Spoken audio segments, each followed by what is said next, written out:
Hello बच्चों, how are you? Welcome to your own channel Velocity Learnings. Myself Shikha. और आज का मेरा वीडियो है 9th क्लास के लिए, चैप्टर ग्रेविटेशन से है। अपनी प्रीवियस वीडियो में मैंने बच्चों आपको थ्रस्ट एंड प्रेशर को एक्सप्लेन किया था, ठीक है। तो आज हम जो टॉपिक लेकर आए हैं वो प्रेशर से रिलेट ही लेकर आए हैं, ठीक है। आज हम कुछ ऑब्जर्वेशन लेकर आए हैं जो हमारी एवरीडे की लाइफ में होते हैं और किससे रिलेटेड? प्रेशर से रिलेटेड। तो स्टार्ट करते हैं हमारा टॉपिक, जो आपका क्या है बच्चों? Some everyday observation on the basis of pressure. Okay, इसको स्टार्ट करने से पहले देखो थोड़ा सा रिकॉल करूँ। मैंने आपको बताया था कि प्रेशर इक्वल टू क्या होता है बच्चों? प्रेशर इक्वल टू होता है फोर्स अपॉन एरिया, ठीक है। ये हमने आपको बताया था। इट मीन्स कि जो प्रेशर होता है वो फोर्स के डायरेक्टली प्रोपोर्शनल होता है। फोर्स ज़्यादा है तो प्रेशर भी ज़्यादा है, और फोर्स कम तो प्रेशर भी कम। बट एरिया के इन्वर्सली प्रोपोर्शनल होता है, इन द सेंस कि अगर हमारा एरिया मोर देन जो प्रेशर होगा वो लेस होगा प्रेशर का वैल्यू, और अगर हमारा area less than pressure will be more. Okay, यहाँ से हर एक ऑब्जर्वेशन हम जितने भी लेंगे वो सब इसी चीज़ से रिलेटेड है, मोस्टली आपके प्रेशर और एरिया से रिलेटेड है, राइट।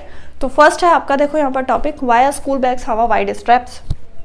क्यों होती हैं? अब सिंपल सी बात बच्चों, आज तक के टाइम में हमें पता है कि बैग्स जो हैं वो बच्चों के बहुत ज़्यादा हैवी हो गए हैं, राइट।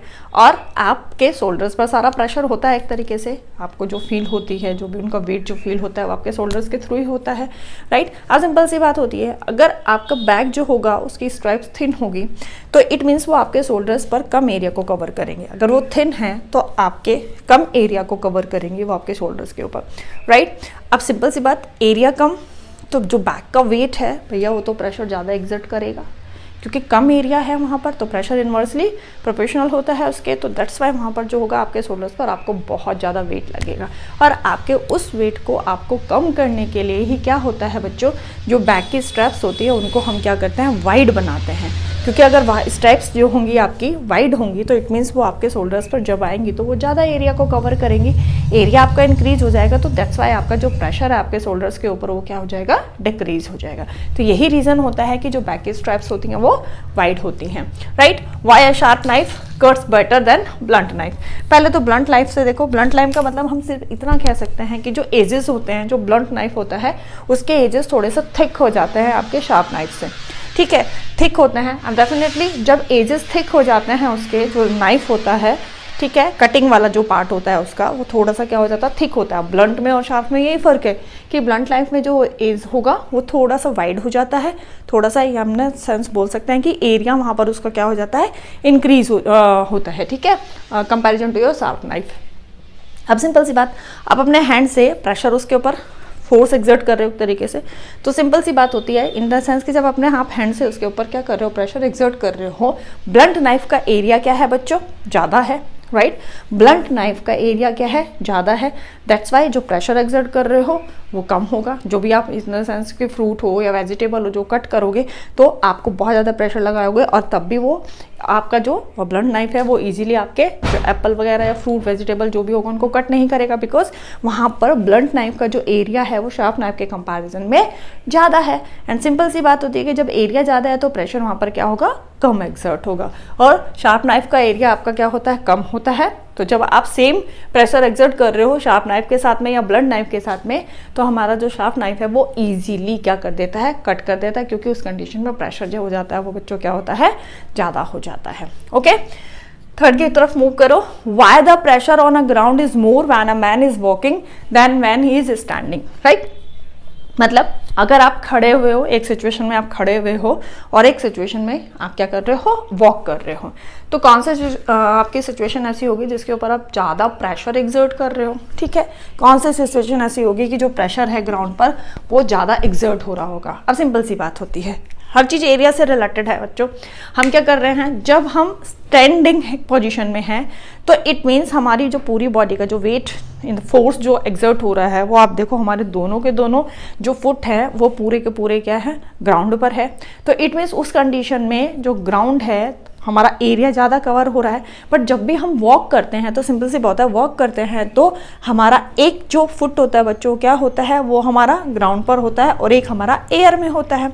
तो स्टैंडिंग पोजीशन में हमारा पूरा जो फोर्स एग्जर्ट हो रहा है वो एरिया ज़्यादा कवर कर रहा है, क्योंकि दोनों फुट हमारे ग्राउंड पर है। तो उस कंडीशन में इट मीन्स हमारा जो एरिया, हमारी बॉडी जो एरिया कवर कर रही है, जितने एरिया पर जो फोर्स एग्जर्ट कर रही है या प्रेशर एग्जर्ट कर रही है, वो ज़्यादा है कंपैरिजन टू वॉकिंग के टाइम पे। क्योंकि वॉकिंग के टाइम पे हमारा केवल एक जो लेग होता है या फुट जो होता है वो ग्राउंड पर होता है। तो यहाँ पर स्टैंडिंग कंडीशन में एरिया क्या है, इंक्रीज हो रहा है, तो दैट्स वाई वहाँ पर प्रेशर क्या होगा बच्चों, कम एग्जर्ट होगा।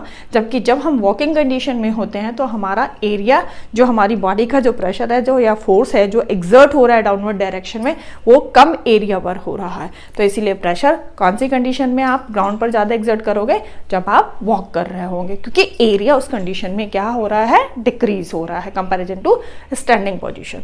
ओके, गॉट इट, ये क्लियर हो गया होगा आपको। नेक्स्ट है वाइड वुडन और concrete sleepers are placed below the railway tracks. आपने देखा होगा रेलवे ट्रैक्स पर आपको पूरे वाइड या तो वुडन के भी होते हैं, वो कंक्रीट के जो होते हैं स्लीपर्स होते हैं बीच बीच में, राइट, लगे हुए होते हैं ना इस तरीके से। तो रीज़न वहाँ पर क्या है बच्चों, कि जब ट्रेन होती है, डेफिनेटली ट्रेन बहुत हैवी है, तो ट्रेन बहुत ज़्यादा है तो प्रेशर भी उतना ही ज़्यादा एग्जर्ट करेगी। तो अगर वो प्रेशर को क्या करने के लिए, उस प्रेशर को एक तरीके से स्प्रेड करने के लिए क्या होता है, वहाँ पर क्या होता है, वुडन बॉक्स या concrete, sorry not a wooden box, wooden sleepers या कंक्रीट स्लीपर्स जो होते हैं वो रेलवे ट्रैक्स के बीच में लगाया जाता है, जिससे कि जब ट्रेन उनके ऊपर क्या करे, मूव करे, तो वो जो प्रेशर है, जो प्रेशर उस पर डल रहा है, वो एरिया ज़्यादा हो जाए, एरिया ज़्यादा हो जाए। जब एरिया ज़्यादा होगा तो इट मीन्स वहाँ पर जो रेलवे ट्रैक्स होंगे उन पर हमारा जो प्रेशर है ट्रेन का वो कम एक्सर्ट होगा। इसीलिए वहाँ पर वुडन स्लीपर या फिर आपके कंक्रीट स्लीपर्स जो होते हैं वो वहाँ पर रेलवे ट्रैक्स पर क्या कर रहे हैं, बिलो द रेलवे ट्रैक्स होते हैं वो बच्चों। ठीक है, तो एरिया को इंक्रीज करने के लिए ही क्या होता है, एरिया इंक्रीज तो pressure decrease, right. Camel walk easily on a sandy surface than a man in spite of the fact that a camel is much heavier than a man. या definitely by camel का wait इतना ज़्यादा है, हमसे बहुत ज़्यादा heavy होता है, उसके बावजूद भी सैंड में वो बहुत आराम से चल लेता है, जबकि हम और तुम चलेंगे तो हम इतना इजीली वहाँ पर वॉक नहीं कर सकते हैं। क्यों होता है ऐसा, उसके जो पैर होते हैं कैमल के जो, ठीक है, तो वाइड होता है वो, ठीक है, हैवी है, वी नो दैट कि वो हैवियर है, बट उसके जो वो उस पर कवर कर रहा है ग्राउंड पर अपने पैरों से ज़्यादा एरिया को जो है कवर कर रहा है, ज़्यादा एरिया में वो जो प्रेशर है वो एग्जर्ट हो रहा है। अब आपको पता ही होता है कि जब प्रेशर एग्जर्ट हो रहा है ज़्यादा एरिया के ऊपर, हमारे कंपैरिजन में जो कैमल जिस टाइम पे वॉक करता है या चलता है वो ज़्यादा एरिया को कवर करता है, उसकी बॉडी का जो प्रेशर है वो ज़्यादा एरिया पर एग्जर्ट हो रहा है, ठीक है, डाउनवर्ड डायरेक्शन में जो वो एग्जर्ट कर रहा है वहाँ पर वो ज़्यादा है एरिया हमारे कंपैरिजन में। दैट्स वाई जो कैमल होता है वो बहुत ईजीली वॉक कर लेता है इसके ऊपर, सैंड के ऊपर, राइट। ठीक है बच्चों, तो ये हो गया यहाँ पर। तो इसीलिए जो कैमल होता है, क्योंकि कैमल के जो आपके फुट होते हैं तो फिर फीट होते हैं, वो क्या होता है, ब्रोड होते हैं नीचे से, तो इसीलिए वो सैंडी सरफेस पर बहुत इजीली वॉक कर पाता है हमारे कंपैरिजन में बहुत ज़्यादा हैवियर होने के बावजूद भी। ठीक है, buildings have a wide foundation, या डेफिनेटली अब आप देखते हो कि इतनी बड़ी बड़ी इतनी जो है फ्लोर्स होते हैं बिल्डिंग्स में, तो अब कैसे भाई, जितना ज़्यादा फ्लोर्स होंगे उतना ही ज़्यादा प्रेशर भी होगा, ठीक है, क्योंकि फ्लोर्स का मतलब आप समझ रहे हो कि भाई एक तरीके से अगर हम वेट से कंपैरिजन करें तो डेफिनेटली क्या होगा, जितना ज़्यादा बिल्डिंग बड़ी होगी उतना ही ज़्यादा वो क्या करेगी, वहाँ पर फोर्स भी एग्जर्ट करेगी। ठीक है, तो वहाँ पर क्या होता है कि जो उनकी फाउंडेशंस होती है बच्चों बिल्डिंग्स की, वो बहुत वाइड बनाई जाती है।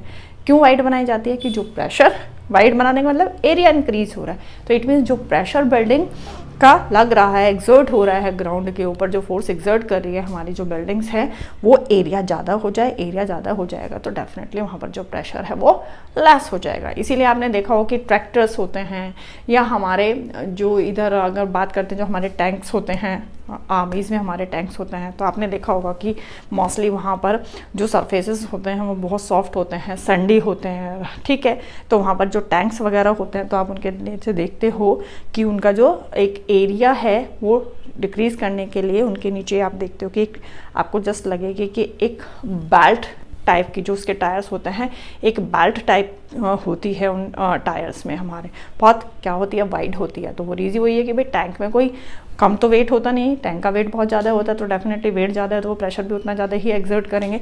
तो कैसे वो सैंडी सरफेस पर या सॉफ्ट सरफेस पर वहाँ पर फिर वॉक कर सके, मतलब ईजिली चल सकेंगे वो, ठीक है, मूव कर सकेंगे। तो इसीलिए वहाँ पर क्या होता है कि वो वाइड स्ट्राइप्स जो होती है उनके टायर्स के साथ में लगती है, जिससे कि क्या हो जाए, वहाँ पर प्रेशर कम हो जाए और इजीली जो हमारे जो टैंक्स वगैरह हैं वो वहाँ पर मूव कर सकें, ठीक है।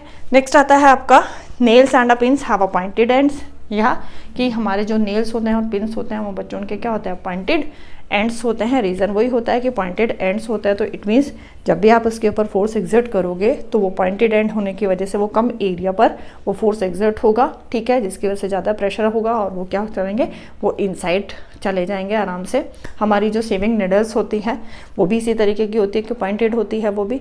रीज़न वही है कि जैसे हम उसके ऊपर क्या करें, प्रेशर एग्जर्ट करें तो वो एरिया कम हो और इजीली हमारे जो क्लोथ्स वगैरह की जो स्टिचिंग है वो हमारे लिए इजी हो जाए, ठीक है। तो हर जगह मेन चीज़ें क्या आ रही हैं, प्रेशर को लेस करने के वो थे कि भाई एरिया अगर हमारा ज़्यादा है, हम हमेशा प्रेशर की को डिक्रीज करने के लिए हम कुछ ना कुछ इस तरीके की चीज़ें यूज़ करते हैं, जिससे क्या हो जाता है कि हमारा एरिया इंक्रीज हो जाए और हमारा जिससे प्रेशर डिक्रीज हो जाए। तो होपफुली ये आपको कंसेप्ट क्लियर हुए होंगे बच्चों। Thank you.